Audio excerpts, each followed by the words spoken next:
Tervist! Tahaksin teile rääkida täna, kuidas teil on võimalik kasutada Microsoft Accessi andmebaasi. Selles mõttes, et käivitada seal SQL lauseid, aga kasutada selleks mitte Accessi enese SQLi käivitamise kasutajaliidest, vaid hoopis ühe teise programmi kasutajaliidest. Ja lisaks sellele, et selle programmi kaudu on võimalik käivitada Accessi andmebaasis SQL laused, võimaldab see programm ka kontrollida neid SQL lauseid mitmete probleemide suhtes, mis nendes SQL lausetes potentsiaalselt võivad esineda. Nüüd täpsemalt on tegemist sellise vahendiga, mis võimaldab käivitada SQL lauseid populaarsest programmeerijatele mõeldud tekstiredaktorist nimega Notepad++. Notepad++ vahendi te saate kõik soovi korral tasuta alalaadida. Ja seal on palju programmeerijatele kasulik võimalus. Et näiteks kui teil on siis lähtekoodi sisaldav fail, siis oskab see programm selles lähtekoodis esile tuua erinevad koodi komponendid. Samuti on näiteks näha ridade järjekorra numbrid. Samuti näiteks kontrollitakse sulgude tasakaalustatus. Nüüd see Notepad++ programmi jaoks on võimalik kirjutada pistikprogramme ja ühe meie ülikoolis kaitstud magistritöö tulemusena arendatigi välja pistikprogramm, mis on siis mõeldud Notepad++ lähtekoodi redaktori jaoks ja mis võimaldab selles Notepad++ programmis kirjutatud SQL lauseid Accessi andmebaasis käivitada ja samuti kontrollida seda, et kas nendes lausetes esineb mitmesuguseid probleeme. Et selle magistritööga on kõigil võimalik ka Tehnikaülikooli digikogus tutvuda. Ja muuhulgas viidatakse siin siis GitHubi solvele, kus kohas on olemas selle lahenduse nii lähtekood, kui on ka siis väljalasked ehk release'id, mis siis sisaldavad neid faile, mida läheb vaja otseselt selleks, et see programm enda arvutis tööle panna. Kui te vaatate siia sellele GitHubi lehele, et leiate siit muuhulgas siis ka installeerimise juhendi. Nii et mida teil on vaja teha? Teil on vaja installeerida Microsoft Access Database Engine 2010 distributable driver, mida teil on võimalik internetist tasuta saada. Ja siis tuleb siit nende release'ide või väljalasete alt laadida siis alla kõige hilisem väljalase, mis tegelikult on siis üks zip-fail. Ja mul on see zip-fail siin ka alla laaditud, kui ma nüüd võtan ja pakin selle zip-faili lahti, siis selles zip-failis sisaldub selline kataloog, kus omakorda kõigepealt üks DLL laiendiga fail ja siis alamkataloogis plugins nppdb on siis veel sellised failid.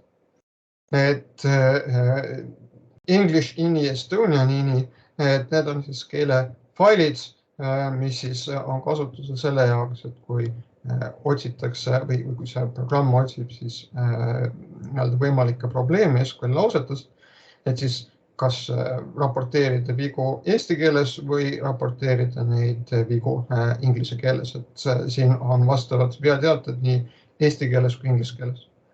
Ja nüüd selle installeerimiseks peale seda, kui te olete installeerinud selle Access Database Engine 2010 distributable, peab teil olema ka siis 64-bitine Notepad++, Ja nüüd siis fail nimega nppdb.com.dll läheb siia Notepad++ põhikataloogi. Et see tuleb siia kopeerida. Ja siis alamkataloogis plugins olev alamkataloog nppdb, et see tuleb kopeerida siia Notepad++ plugins alamkataloogi. Nii et näete, need failid on siis paigutatud siia. Nii et ei ole tegelikult kuigi keeruline seda programmi endale installeerida. Nüüd teen siis väikese katsetuse selle programmi kasutamise kohta. Et mul on siis siin üks selline fail, mis sisaldab demo SQL lauseid. Ma võtan selle Notepad++ programmiga lahti ja siit on siis kohe kenasti näha, et näete, erinevad koodi osad on värvitud erinevalt. Et programm sai aru, et siin on tegemist SQL koodiga tänu sellele faili laiendile. Et kui mul oleks ilma laiendita fail või oleks näiteks tekstifail, et siis siit on ka võimalik programmile ette öelda, et keeles SQL, et need laused, mida te siin failis näete, et need on SQL laused. Nii et erinevad koodi osad on värvitud erinevalt. Näete, et siin on siis kommentaarid ühte värvi, võtmesõnad teist värvi, identifikaatorid on kolmandat moodi, siis need konstantid on esitatud eraldi teistsuguse värviga. Nii et näiteks koodi värvimine, lehekülje järjekorranumbrid on siin kenasti näha. Siis on võimalik, näete, ka selline vaate kompakteerimine või kompaktsemaks, ülevaatlikumaks muutmine, et näete, siin on see programm võimeline neid great lauseid ka niimoodi esitama ühel real ja siis, kui ma klõpsan siin ees plussmärgile, et siis läheb see vaade lahti ja ma näen kõiki osi sellest lausest. Näiteks on siin olemas ka sulgude tasakaalustatuse kontroll, nii et kui mul on siin näiteks siis avav sulg, siis siin on näha, et siin on sulgev sulg. Ja kui ma siit selle sulgeva sulu ära kustutan, siis ta on üksikult õnnetu, ta ei ole punane, et ma saan kohe aru, et tegelikult sulgev sulg on siit sellest lausest puudu. Nii et see on kõik funktsionaalsus, mis on juba siin selles Notepad++ programmis olemas, et see ei ole seotud otseselt selle pistikprogrammiga, millest on siis jutt. Nüüd esimese asjana on mul siis vaja defineerida ühendus. Ja selleks on mul vaja avada ühenduste manager, ühenduste haldur, et selleks on kiirklahv F10 või siis teine variant, kui ma valin siit pluginad nppdb ja siit valin database connection manager, siis tuleb samamoodi siit lahti siis andmebaasi ühenduste haldur. Nüüd on mul vaja siis defineerida andmebaasi ühendus. Vajutan siia sellele rohelisele nupule ja hetkel on siis selle video tegemise hetkel on siin realiseeritud just nimelt Accessi andmebaasi kasutamine. Nii et ühendus Accessi andmebaasi süsteemiga. Soovin avada olemasoleva andmebaasi ja siit valin siis andmebaasi hotell ja vajutan OK. Ja nagu te näete, avanes siin ühendus ja siia alla tekkis selline aken, kuhu kohta siis hakatakse kuvama teateid nüüd selle kohta, kui ma siin selle ühenduse kaudu selles andmebaasis siis käivitan erinevaid lauseid. No kõigepealt siit ühenduse kaudu edasi liikudes on mul võimalik siis vaadata infot selle andmebaasi kohta, et ma näen siin tabeleid, mis on siis baastabeleid, vaateid, mis on siis nimega select laused. Kui ma siin klõpsan tabeli peale, siis ma näen selle tabeli veerge, näen selle tabeli kitsendusi. Ja kui ma klõpsan näiteks siin selles ühenduste halduris, siis graafilises kasutajaliideses valin siit select top 100, et siis ma näen ka siin selle päringu tulemus, mis mulle hetkel näitab siis juhuslikult leitud 100 rida sellest tabelist, et ma näen mingisugust väljavõtet sellest tabelis olevatest andmetest. No hetkel siin selles andmebaasis nendes tabelites kõigis on vähem kui 100 rida, nii et sisuliselt ma näen kõiki andmeid, mis on selles, kõiki andmeid, mis on siis selles tabelis. Nüüd hakkan siis käivituma siit järjest neid SQL lauset. Kui ma tahan SQL lauset käivitada, siis ma pean minema kursoriga selle SQL lause peale. Mul selle lause lõpus peab olema kindlasti eraldaja, semikolon, et siin ei tohi seda unustada. Ja tegelikult on võimalik ka käivitada korraga mitu lauset, et kui ma siit näiteks teen kas valikuliselt näiteks mitu lauset aktiivseks või kõik selles failis olevad laused aktiivseks ja siis mul on võimalik siin andmebaasi suhtes käivitada ka selline skript. Ehk siis, kus täidetakse need laused üksteise järel. Nüüd, kui ma tahan seda lauset käivitada, siis valisin loginad, nppdb ja kas siis valin siit execute SQL või siis kasutan kiirkorraldust F9. Ja kui ma vajutasin F9, siis pandi see päring käima ja ma näen siin päringu tulemust. Ma näen siin selle päringu käivitamise aega ja ma näen tegelikult siin ka selle sagi peal infot selle lause kohta, mida ma siis käivitasin. Nii et kui ma viin kursori siia, siis ma näen seda, et milline oli see lause, mis siis andis mulle sellise tulemus. Nüüd, mis on siis oluline eelis sellel vahendil võrreldes siis näiteks sellega, et kasutaksite nende SQL lausete käivitamiseks mõnda sellist laialt tuntud universaalset andmebaasidega töötamise programmi või universaalset andmebaasi haldurit, on siis see, et selle lahenduse kaudu, selle programmi kaudu on teil võimalik käivitada ka andmekirjelduskeele laused. Ja kui ma saan käivitada siin näiteks ka nii create, alter, drop laused, saan siit kaudu käivitada selective laused. Et kui ma näiteks tahaksin selliseid lauseid Accessi andmebaasi suhtes käivitada, kas dbeaveris või dbschemas, siis see ei ole võimalik, et dbeaver, dbschema, et sealt kaudu ma saan Accessi andmebaasis käivitada ainult andmekäitluskeele lauseid, select, insert, update, delete. Nii et hetkel käivitan siis create lause, millega ma loon andmebaasis siis nimega päringu, ehk siis tegelikult vaat. Ja nüüd siin all mulle message'ite all näidatakse muidugi siis kõikide käivitatud lausete korral, kas selle lause käivitamine õnnestus või mitte.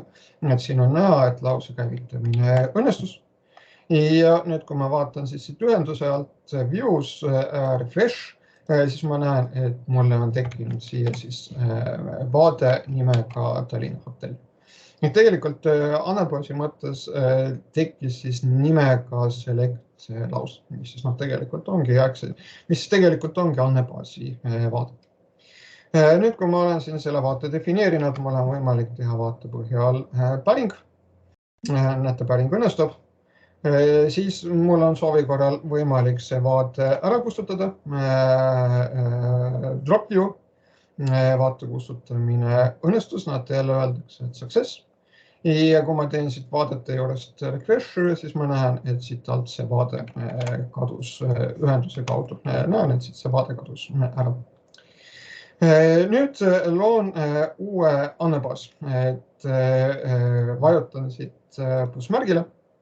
Valin jällegi Access ja loon tühja andmebaas, create an empty database. Ja annan sellele siis nimena näiteks tühi ACCDB. Salvesta, parooli siin ei ole, okei. Ja nüüd on siis loodud mul tühi andmebaas. Nüüd, mida ma tahan teha, on see, et ma võtan siis siit need SQL laused, mis mul on siin, kopeerin need näiteks siia ja siit on mul võimalik valida, et keel, S ja SQL et isegi kui mul ei ole tegemist sellise salvestatud failiga, siis ma saan, kus faili laiendist oleks võimalik siis programmil aru saada, et mis keelsed laused siin täpselt on kirjas, et siis mul on võimalik siit keele alt määrata, või öelda programmile, et siin on mul SQL laused ja järelikult siis varvitakse seda koodi vastu. Nüüd on mul võimalik siin korraga käivitada mitu lauset. Nii et ma teen näiteks siis aktiivseks need 2 createable lauset ja vajutan siit F9. Need laused täidetakse üksteise järel. Mõlema lause kohta öeldakse, et statement executed successfully.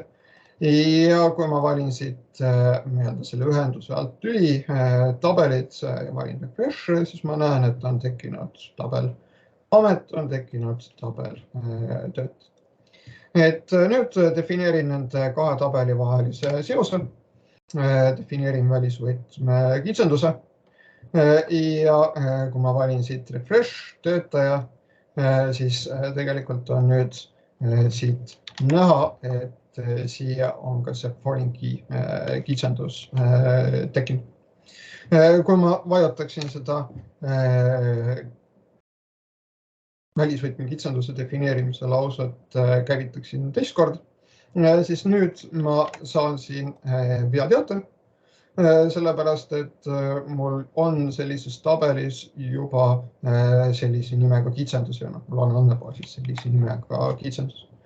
Ja tekib nime konflikt, mida siis ei lubata. Nii et siin selle message'ite alt on siis kogu aeg kirjas, et kas selle lause täitmine õnnestus või ei õnnestu. Nüüd demonstratsioon selle kohta, et ma saan käivitada siin lisaks andmete otsimise lausetele ka andmete muutmise lauset, lisan ühe rea tabelisse amet. Message'ite alt on näha, et rea lisamine õnnestus. Lisan, käivitan teist korda teise insert laus ja jällegi on näha, et lisamine õnnestus. Nüüd teen päringu tabeli amet põhjal ja päringu tulemuses on tõesti näha, et siis tabelis amet on üks töötaja, kelle minimaalne palk on suurem kui 2200. Nüüd, kui ma käivitan sellist päringut, kus ma olen veeru nime kirjatanud valesti, et tabelis amet ei ole veeru nimega palk, vaid on hoopis veeru nimega minpalk, et siis ma saan veateate. Et ütleme, siin viidatakse parameetritele seda sellel põhjusel, et Access toetab seda, et ma saan SQL lausetes kasutada, nendes select lausetes kasutada parameetreid. Siin on andmebaasi süsteemi jaoks arusaamatu sõna palk, kuna tabelis sellise nimega veergu ei ole, siis ta ilmselt mõtleb, et siin on tegemist parameetriga ja kuna selle parameetri väärtust ette ei anta, et siis selle lause täitmine ei õnnestu. Aga probleem on selles, et mul on veeru nimi valesti kirjutatud. Lisan rea tabelisse töötaja, selle rea lisamine õnnestub. Nüüd üritan lisada rida, mis rikub viidete terviklikkuse reeglit, sellepärast, et selle töötaja juures viitan ma ametile koodiga 10, aga sellist ametit, mille kood on 10, ei ole andmebaasis registreeritud. Ja siit võite näha, et ma saan selle peale veateate, et ma üritan teha andmemuudatust, mis on vastuolus viidete terviklikkuse reeglid. Siin on näide natukene keerukama päringu kohta, kus kohas ma siis juba ühendan kokku 2 tabelit, grupeerin, sorteerin tulemust ridade arvu järgi, nii et siin ma siis iga ameti kohta, milles on vähemalt üks töötaja, loen kokku selles ametis olevate töötajate arvu, nii et hetkel on mul siis ametis juhataja on üks töötaja ja ametis raamatupidaja ei ole tegelikult mitte ühtegi töötaja. Nüüd on mul siin üks selline päring, mis on tegelikult siis ka süntaktiliselt ebakorrektne. Et kõigepealt üritan seda käivitada ja saan veateate. Et kui vaadata seda päringut lähemalt, et siis selles päringus puudub group by klausel ja see muudab selle päringu tegelikult siis ka syntaktiliselt ebakorrektseks. Aga siin päringus on ka teisi probleeme. Et mitte ainult ei ole see group by klausli puudumine, mis siis nii-öelda põhjustas otseselt selle syntaksi vea, vaid siin on ka teisi probleeme selle lause juures. Ja nüüd ma saan teile demonstreerida siis seda funktsionaalsust, mis on ka siia sisse ehitatud, ehk siis kui te nüüd käivitate Accessi vastu neid lauseid, siis on realiseeritud päris suure hulga probleemide otsimine käivitatavatest lausetest. Ja selleks, et seda kontrolli käivitada, ma kas siis vajutan Shift F9 või siis siin pluginate alt valin nppdb ja Analyze SQL. Et näete, siin on ka viide sellele kiirkorraldusele Shift F9. Ja nüüd ma näen, et nii-öelda on tehtud siis kontroll ja mulle kuvatakse siin siis hoiatus. Et kõigepealt kokkuvõtte funktsiooni kasutatakse ilma group by klauslita. Mul on siin select klauslis viide kokkuvõtte funktsioonile ja siin select klauslis on viiteid ka veergudele, aga group by klausel puudub. Aga lisaks sellele on siin veel probleeme. Kõigepealt kasutatakse siin välisühendamist auto join'i, aga samas siin kokkuvõtte funktsiooni poole pöördumisel, kui ma kasutan siin count'i, on siia sulgudesse kirjutatud tärn, mitte viide kohustuslikule veerole tabelis tööta. Et tegelikult, kui ma nüüd lisaksin siia juurde selle group by klausli, et näiteks ma lisan selle siia juurde group by ja panen siia, teen siin selle täienduse niimoodi, et see lause oleks syntaktiliselt korrektne. Et nüüd näete, peale seda muudatust tulemus on selline. See on vale tulemus, kuna mulle öeldakse, et raamatupidajaid on 1. Tegelikult on raamatupidajaid 0. Ja see tuleb just nimelt sellest, et mul on siia kirjutatud count tärn. Selle asemel, et mul oleks kirjutatud siia töötaja punkt ametkood. Nii et kui ma nüüd uuesti käivitan selle, siis nüüd näete, saan ma õige vastuse, et raamatupidajate arv on 0, mitte raamatupidajate arv ei ole 1.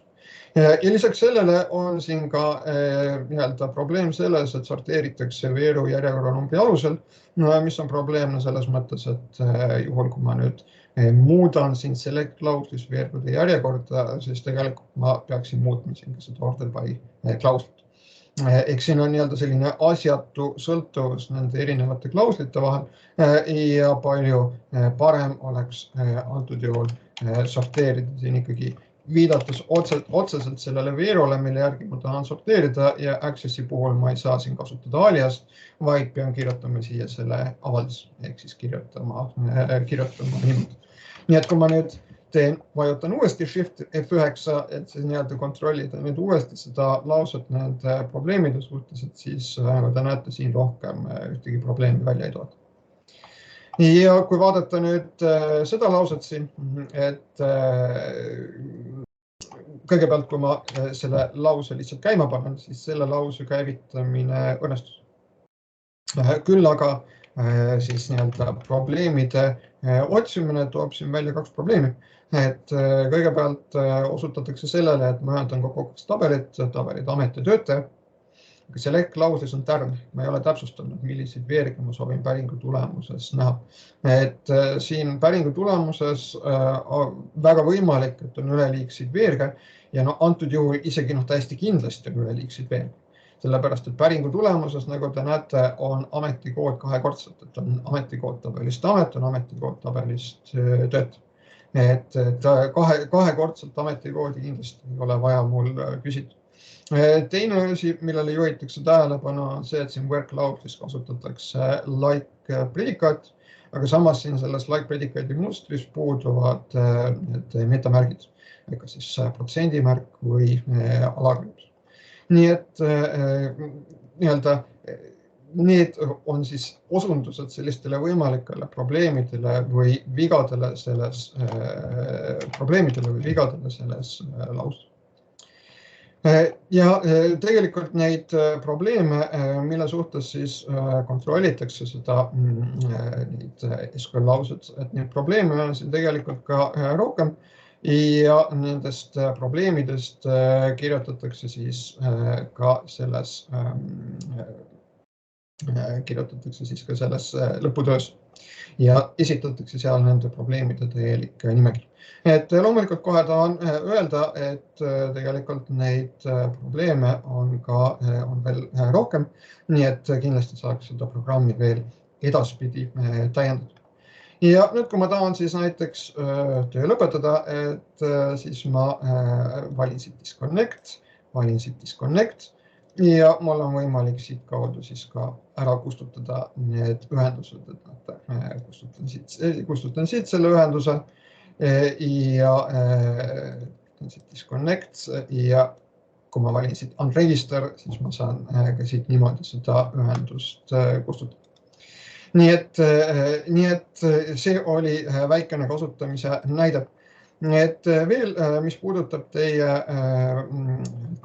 kodus tööd, teil oma töö käigus tuleb siis luua andmebaas ja selle andmebaasi loomiseks te tegelikult peate siis ilmselt kasutate mõndagi vahendit, mis siis lõpuks genereerib teile SQL lauseid, mida te siis peaksite hakkama selles andmebaasi süsteemis käivitama. Ja olgu siis veel kord üle korratud, et Access'is puudub siis ehitatud funktsionaalsus sellise skripti käivitamiseks, et te peaksite Access'i puhul käivitama siis neid lauseid Access'i kasutajaliidesest ükshaaval. Küll aga on siis võimalik teha niimoodi, et saate seda skripti käivitada läbi selle Notepad++ vahend. Nii et kui ma loon jälle ühenduse ja valin siit, et ma tahan näiteks luua uue tühja andmebaasi. No, võtame siis näiteks toad. CDB, salvesta. Okei. Ja nüüd, kui ma siis võtan Ctrl+A, valis kogu selle skripti. Ja kui ma vajutan nüüd F9, siis järjest täideti need laused selle andmebaasi põhjal. No, loomulikult ma pean nüüd enne selle skripti käivitamist ka olema veendunud, et see skript tõesti jookseb läbi, et siin kõik laused on õigesti kirjutatud, et nad on õiges järjekorras, et praktikas võib ka tekkida selline olukord, et kus te selle skripti tõmbate käima, mõned laused täidetakse, mõned laused jäetakse täitmata. Et antud juhul ma olen seda skripti eelnevalt katsetanud ja ma tean, et see skript jookseb läbi, nii et kui ma võtan siit lahti nüüd selle tubade andmebaasi, siis ma näen, et siin tõepoolest on kõik need tabelid loodud ja on defineeritud ka need tabelite vahelised seosed. Et see oleks siis ka üks võimalus, kuidas te saate seda vahendit oma tööprotsessis kasutada, juhul kui te siis teete andmebaasi Access. Veel tahaksin tegelikult näidata teile siin seda, et kui ma nüüd näiteks siis pöördun tagasi selle algse faili juurde ja tahaksin käivitada siis ühenduse andmebaasiga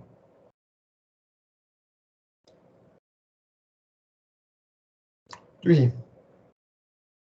kus kohas ma lõin need tabelid amet ja töötaja. Et nagu öeldud, et siit see Shift F9, et siin mulle väljastatakse neid veateateid eesti keeles. Küll aga mul on võimalik, näete, valida siit sätted ja eelistused ja muuta siit keelt inglise keel.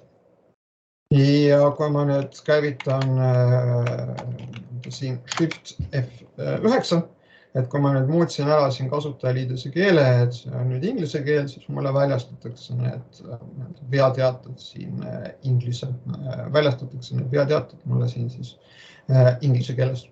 Nii et seal selles failis on siis, või selles installatsioonis on 2 keelefaili, et selline keelefail, kus on esitatud need veateated eesti keeles, selline fail, kus on esitatud need veateated inglise keeles. Ja muutmiseks on vaja siis muuta siis seda Notepad++ kasutajaliidese keelt, et kas siis mul on inglise keel või mul on eesti keel. Nii et selline oleks siis lühikene ülevaade sellest Notepad++ programmi täiendusest, mille kaudu teil on võimalik kasutada siis Access'i andmebaasi.